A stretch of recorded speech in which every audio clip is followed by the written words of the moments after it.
बहुत बुरा हुआ चुनाव के दौर में। भैंस, मंगलसूत्र, मुजरा, टोटी तोड़ ले जाएगा, बिजली काट देगा। सर परेशान हुए हम लोग। मैंने बीते 10 वर्ष से कान तरस गए थे एनडीए सुनने को। बीते 1 महीना में इतनी बार एनडीए सुना, दिल को बहुत सुकून हुआ। यकीन मानिए, विपक्ष में है, शत्रु नहीं है, लेकिन व्यक्ति केंद्रित विमर्श से यह मैंडेट आपको भी बाहर ले आया। अब यह मैंडेट की बहुत चर्चा हो रही है। मैं नहीं जाना चाहता हूं, किसी ने कहा अब की बार फलाना पार चिलाना पार, हमने ये कहा, लेकिन मैंडेट दोनों के लिए एक बात कहता है। उधर मैंडेट कहता है कि मैं, मेरा, मुझको की सीमा होती है, आत्ममुग्धता की सीमा होती है, व्यक्ति केंद्रित विमर्श की सीमा होती है। लोकतंत्र में सामूहिकता बहाल होनी चाहिए। और हमारे लिए संदेश है कि आपने जो कुछ किया शायद इनफ नहीं था। अगर हम किताब संविधान के हाथ में ले रहे हैं तो इसके पन्ना दर पन्ना, सफा दर सफा, हरफ दर हरफ हमको जीना पड़ेगा, लोगों को भरोसा दिलाना पड़ेगा। लेकिन हाँ, इस मैंडेट की कुछ खूबसूरत चीजें बता रहा हूं। लोकतंत्र में सामूहिकता बहाल हुई। मैं चुनाव देख रहा था बैकरूम से, कंप्लेन कर रहा था इलेक्शन कमीशन को, जिसको दाद दी गई है अभिभाषण में। सर कंप्लेन फर्स्ट पेज में किया, परसों मेल आता है, परसों, डे फॉर यस्टरडे, अपना नाम, पता, असेंबली नंबर, मोबाइल नंबर भेजिए। अब किस बात का भैया, अब किस बात का? ये व्यवस्थाएं हैं। इलेक्शन कमीशन की क्रेडिबिलिटी पे एक सर्वे हुआ, 28% लोगों का सिर्फ भरोसा है। इससे ज्यादा भरोसा तो पंचायत वेब सीरीज में फुलेरा के ग्राम प्रधान का है। लोगों को यह सोचना चाहिए। मैं sir mathematical length of tenure के आधार पर नेहरू बनाने की कोशिश हो रही है।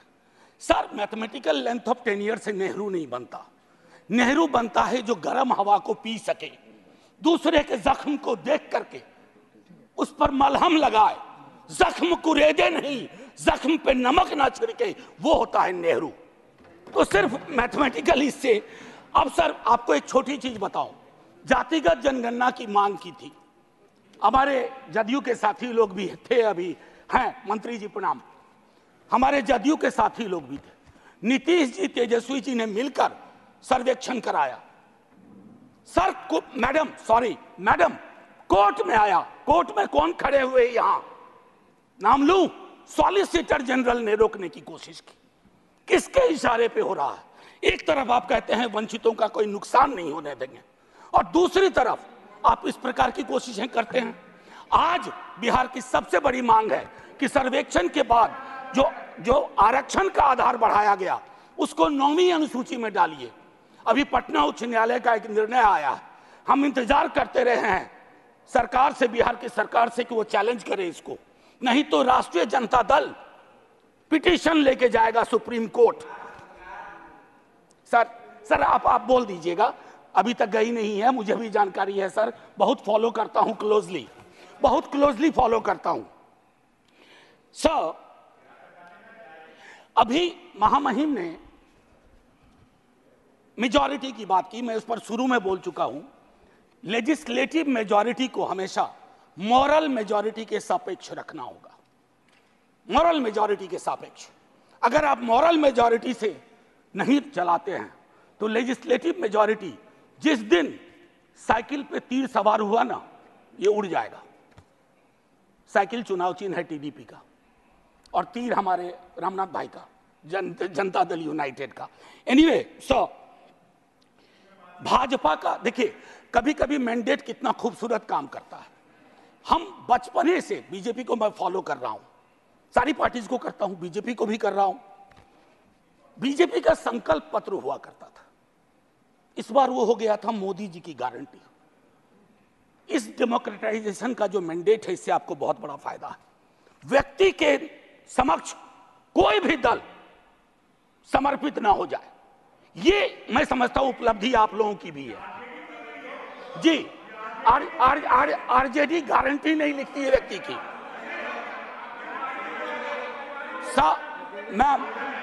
Ma'am protect me, I need your protection. Ma'am chairperson, Madam Chairperson, I have 15 minutes. Would you care to sit down, sir? आप जरा बीच में मत बोलिए। ये तरीका नहीं है sir, leader of the house ऐसे चलेगा? आप बीच में मत बोलिए प्लीज। मैम, कभी किसी को टोका टोकी नहीं करता हूं, सच चुभने लगता है सर।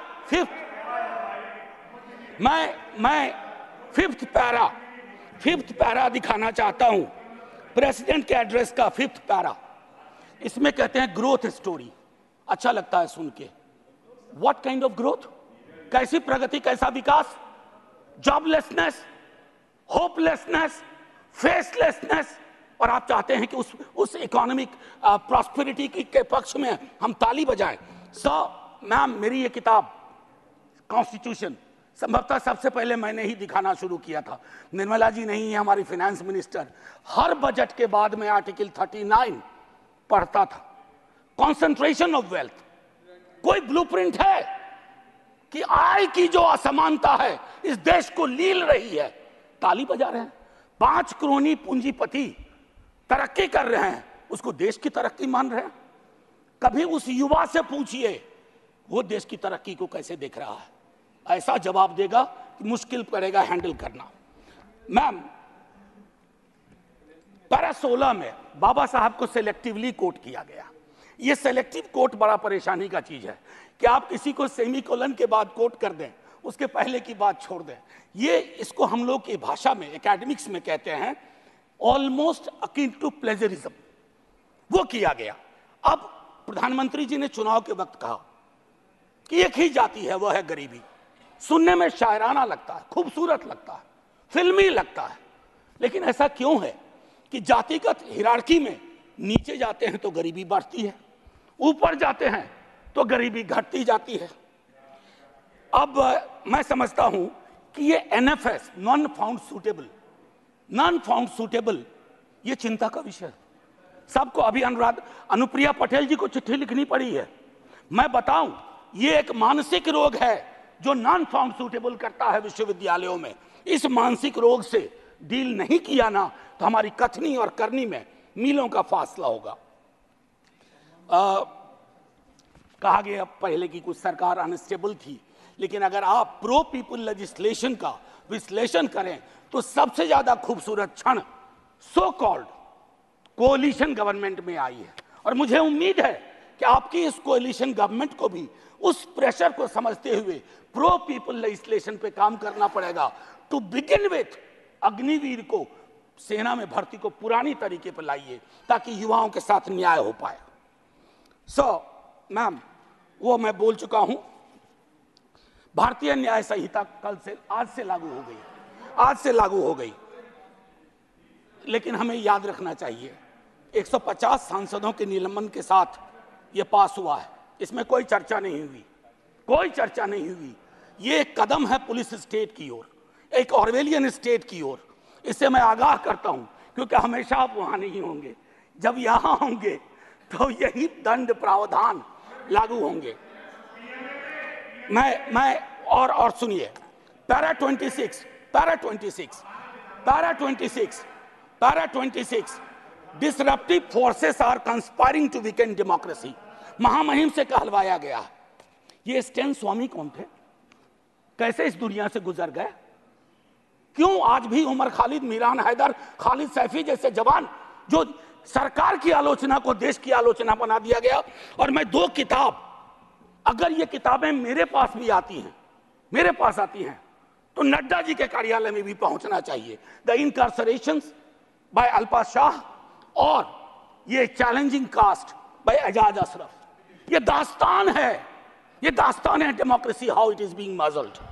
एनीवे, मैम, मैं ज्यादा वक्त लेते हुए नहीं कहूंगा। इमरजेंसी पे बात हुई, मैम वाइस चेयरपर्सन, इमरजेंसी पे बात हुई। सचमुच बहुत बुरा अध्याय था, लेकिन मुझको लगता है कि इंदिरा जी के एडवाइजर बहुत स्मार्ट नहीं थे। आज की तरह के होते ना तो कहते 352 की जरूरत भी नहीं है, ऐसे ही बना देंगे। ये हालात, ये फर्क है। और आखिरी में कहूंगा कि ये जो चुनावी विमर्श है, इसकी वजह से जहर बहुत है समाज में। लिंचिंग चल रही है, लिंचिंग। मैं कितने विजुअल्स बताऊं। आज से 3 दशक पूर्व मुझे स्मरण है,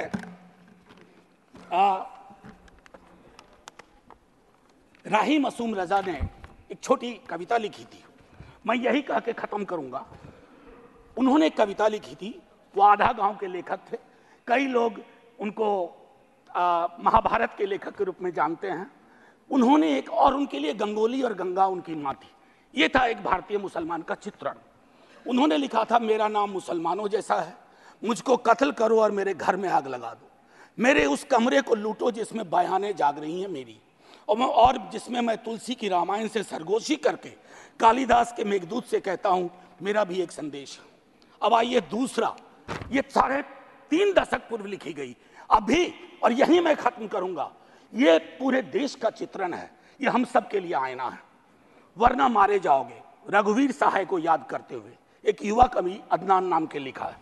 मत भूलो कि तुम मुसलमान हो, बस 30 सेकेंड और लूंगा। मत भूलो कि तुम मुसलमान हो, बस लोगों को छलावा देते रहो कि तुम मुसलमान नहीं हो, वरना मारे जाओगे। राह चलते ख्याल रखो कि कहीं तुम्हारी कमीज से मुसलमान होने की बू तो नहीं आ रही।